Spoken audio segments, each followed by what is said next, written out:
Hey Noomie, sorry for the delay. So here's a quick overview of my tabletop overhead setup that I've been using lately. Little disclaimer right here, this is definitely not a budget option. There are ways to accomplish this far cheaper than what I'm gonna show you. So the simple reason why this looks the way it does is that I had all these parts lying around and I needed an overhead setup. So let's check out the core structure first. Now the base of the whole thing, which is this contraption right here, is actually comprised of a slider, which is this part. So if you loosen this screw, this whole thing moves. The structure it rests on is actually a combination of two mic mounts. This right here would be one mic mount, a base and a metal rod, and I have 4 mic mounts total. So I took the metal rods off of the other 2 mic mounts and basically stacked those so the whole contraption sits higher. Since they have a 3/8 of an inch connector and this has a 1/4 inch female thread, I needed this little piece right here that connects a 3/8 of an inch male to a 1/4 inch female. And now let's check out the heart of this setup. All the stuff that's placed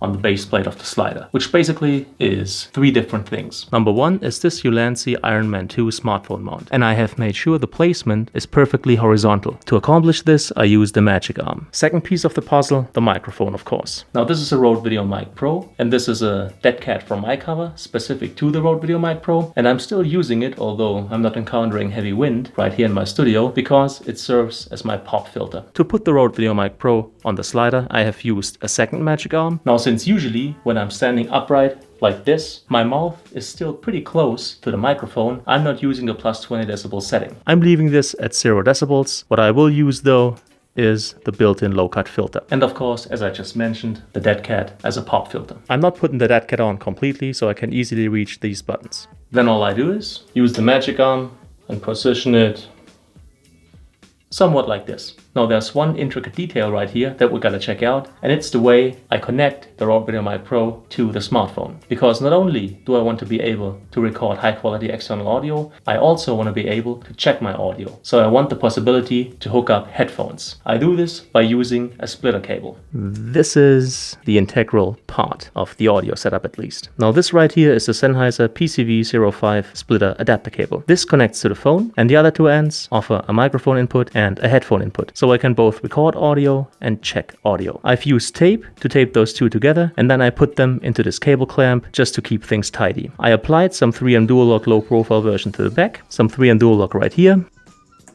and this is where it sits. And later on it will connect to the smartphone like this. Third piece of the puzzle, the mini ring light. It's a simple setup. Once again, to keep things tidy, I've used 3M Dual Lock on the back of the little ring light and the back of the battery pack. So not only can I store it when I don't use it, this is also the way to put it on the smartphone later on. It runs off 4 AA batteries, but the only thing I don't like about this ring light, it goes through the 4 batteries super fast. So number 1, I use rechargeables, and number 2, while I use this thing, I always keep additional rechargeables charging. To mount the ring light and its battery pack, I had to be a little creative. Now here's my problem. The battery pack of the ring light has a connector for a cold shoe or a hot shoe.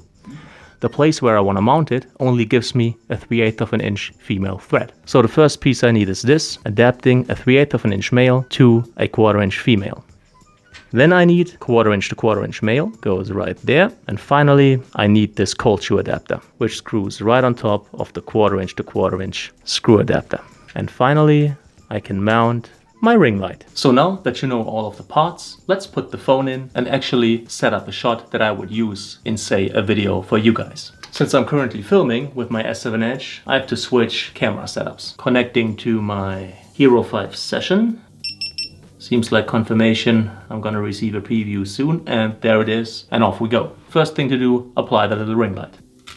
Just like this. Okay, phone goes into the mount. And now I have to make sure it's perfectly horizontal. Mic already turned on. Turning on the little ring light, and I'm only using it at 1/64th of its max brightness. Hitting up the camera, obviously going into Pro mode, and once this notice is gone, and usually something like this seems fine. Next step is to get the framing right. In case of the S7 Edge, because it has no preview, I have to start recording to get the 16:9 dimensions. And now basically what I will do is I will just move this whole contraption, checking on the screen of my smartphone until the framing is right. Which usually isn't a big deal. Some minor adjustments In shutter speed.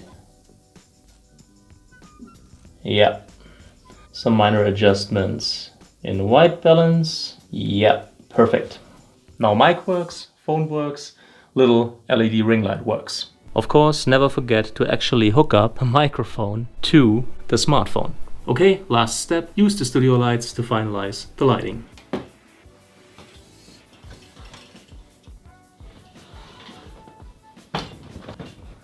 Alright, cleaning everything up, and this is basically the shot you're used to. So Noomie and everybody else, of course, if you liked the video, if you found it helpful, please make sure to leave a thumbs up, it's greatly appreciated. Any kind of comment or feedback is welcome, and I'll try to answer as quickly as possible. In any case, as always, thank you so much for your time.